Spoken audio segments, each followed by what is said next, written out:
ابو سفیان شام سے ایک قافلہ جس میں 50,000 سونے کے سکے اور ہر قسم کا مال موجود تھا لے کر مکہ جا رہا تھا، لیکن درمیان میں ایک بہت بڑا مسئلہ تھا۔ مکہ پہنچنے کے لیے اس کو مدینہ کے پاس سے گزرنا لازمی تھا، اور مدینہ میں مسلمان اس قافلے کو لوٹنے کے لیے تیار بیٹھے ہوئے تھے۔ تو ابو سفیان نے سوچا کہ کیوں نہ ایک منٹ، مسلمان قافلہ لوٹ رہے تھے، مسلمان کیسے قافلہ لوٹ سکتے ہیں، اور وہ بھی رمضان کے مہینے میں؟ اصل میں بدر کی جنگ سے 1 سال پہلے جب مسلمان مکہ سے ہجرت کر کے مدینہ گئے تھے تو وہ اپنے ساتھ کچھ بھی لے کر نہیں گئے تھے سوائے ان کپڑوں کے جو انہوں نے پہنے ہوئے تھے۔ مکہ والوں نے ان کو غصہ دلانے کے لیے ان کی ساری چیزیں، زمینیں، گھر سب بیچ دیے تھے، اور یہ وہ قافلہ تھا جس میں بہت سارا سامان وہ تھا جو مکہ کے مسلمانوں سے لوٹا گیا تھا۔ تو مسلمان لوٹ نہیں رہے تھے بلکہ اپنے سے لوٹے ہوئے سامان کا بدلہ لے رہے تھے۔ تو ابو سفیان اس قافلے کا ہیڈ اس ٹینشن میں تھا کہ اگر وہ اس راستے سے گیا تو مسلمان تو اس کو چھوڑیں گے نہیں، تو اس نے اپنا راستہ بدلا اور مکہ ایک خط بھجوایا کہ مکہ والے فل سپیڈ اس قافلے کی مدد کے لیے پہنچے۔ تو وہ بندہ جیسے ہی مکہ پہنچا اس نے کعبہ کے پاس جا کر اپنے اونٹ کے کان اور ناک کاٹ دیے اور اپنے کپڑے پھاڑ کر زور زور سے مدد کے لیے چیخنے لگا۔ یہ اس زمانے میں ان کا ایمرجنسی دکھانے کا ایک رواج تھا۔ مسلمان فوج آلریڈی قافلے کو روکنے کے لیے نکل چکی تھی۔ ابو جہل نے اس قاصد سے پوچھا کتنے آدمی تھے؟ اس قاصد نے کہا آلموسٹ کوئی 313 لوگ ہوں گے۔ ابو جہل نے کہا ہم 1000 لوگ لے کے جائیں گے۔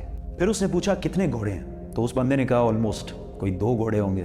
ابو جہل نے کہا ہم 100 گھوڑے لے کے جائیں گے۔ پھر اس نے پوچھا مسلمانوں کی فوج میں اونٹ کتنے ہیں؟ اس نے کہا کوئی 70 کیملز ہوں گے۔ We'll bring 170. ابو سفیان کا قافلہ مین روڈ کو چھوڑ کر کسی اور راستے سے نکلا اور مسلمانوں کی فوج سے بچ کر بھاگ گیا۔ تو اب لڑائی کرنے کی کوئی ضرورت نہیں تھی کیونکہ قافلہ تو بچ گیا۔ The caravan is safe, so there is no need to fight.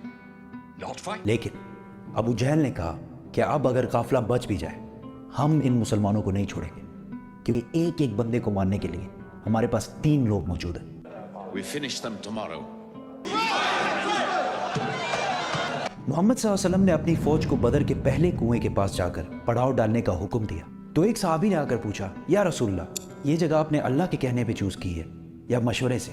تو آپ صلی اللہ علیہ وسلم نے کہا کہ یہ تو ہم نے مشورے سے چوز کی ہے۔ تو اس نے کہا کہ اگر ہم آگے جا کر پڑاؤ ڈالیں تو وہاں پانی بھی زیادہ ہے اور ہم دشمنوں کو ان کنووں پر قبضہ کرنے سے بھی روک سکیں گے۔ آپ صلی اللہ علیہ وسلم کو اس کا مشورہ بہت پسند آیا اور پوری فوج آدھی رات کو اس جگہ سے اس جگہ پر موو ہوئی۔ دوسرے دن ابو جہل کی فوج جب سامنے آئی تو وہ مسلمانوں سے 3 گنا بڑی تھی۔ Utbah a very rich Meccan businessman اپنے بھائی اور بیٹے کے ساتھ سامنے آیا اور مسلمانوں کو چیلنج کیا کہ کوئی ہے جو ہم سے آ کر لڑائی کر سکے۔ مدینہ کے 3 انصار ان سے لڑنے کے لیے سامنے آئے تو عتبہ نے کہا یہ کون ہے؟ ہمیں اپنے بھائیوں کے سر کاٹنے ہیں جنہوں نے اپنے باپ داداؤں کے ریلیجن سے بغاوت کی ہے۔ حضرت حمزہ، حضرت عبیدہ اور 24 ایئر اولڈ علی رضی اللہ تعالیٰ عنہ سامنے آئے اور لڑائی شروع ہوئی۔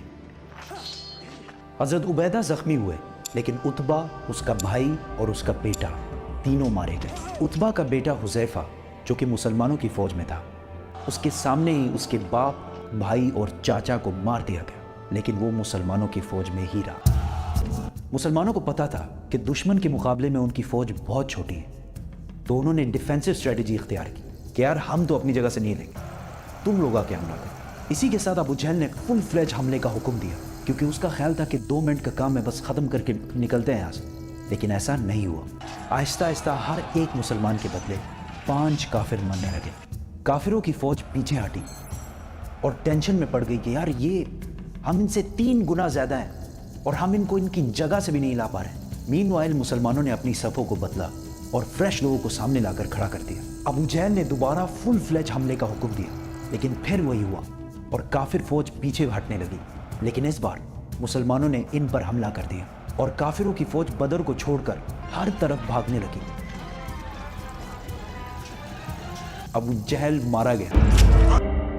مکہ میں سارے جیت کی خبر کا انتظار کر رہے تھے کیونکہ پچھلے 60 سال میں مکہ کے قریش کو کوئی بڑی شکست نہیں ہوئی تھی اور آلموسٹ 65 سال پہلے انہوں نے ابرہہ کے 60,000 فوج کو بھی ہرایا تھا، اور اس کی وجہ سے پورا عرب قریش کو اپنا لیڈر مانتا تھا۔ لیکن اب مکہ کے قریش صرف 313 لوگوں سے ہار گئے تھے۔ پہلے جو لوگ جنگ سے بھاگ کر مکہ پہنچے تو ان پر کسی نے یقین ہی نہیں کیا کہ ایسا ہو ہی نہیں سکتا کہ ہم جنگ ہار گئے ہوں، لیکن آہستہ آہستہ انہیں سمجھ آنے لگی کہ وہ یہ جنگ اور پورے عرب میں اپنی عزت ہار چکے ہیں۔ ایک مشہور ویسٹرن ہسٹورین لکھتے ہیں کہ جنگ بدر سے پہلے عرب محمد کو ایک کمزور آدمی سمجھتے تھے جس کو اپنے ہی لوگوں نے نکال دیا تھا اور وہ دوسروں سے مدد مانگتا پھرتا، لیکن جنگ بدر کے بعد محمد ایک بادشاہ اور ملٹری جینیس کے طور پر پورے عرب میں مشہور ہو گیا، کیونکہ انہوں نے اپنے سے 3 گنا بڑی فوج کو ہرا کر دکھایا تھا۔ جیت کی خبر لے کر جب مسلمان مدینہ پہنچے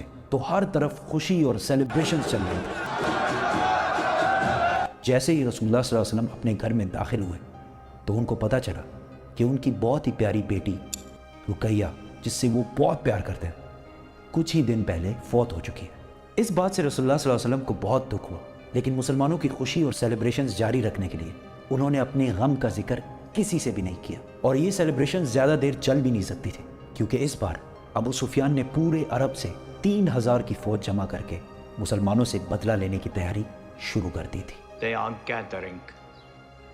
Every young man with a sword is on his way to Mecca.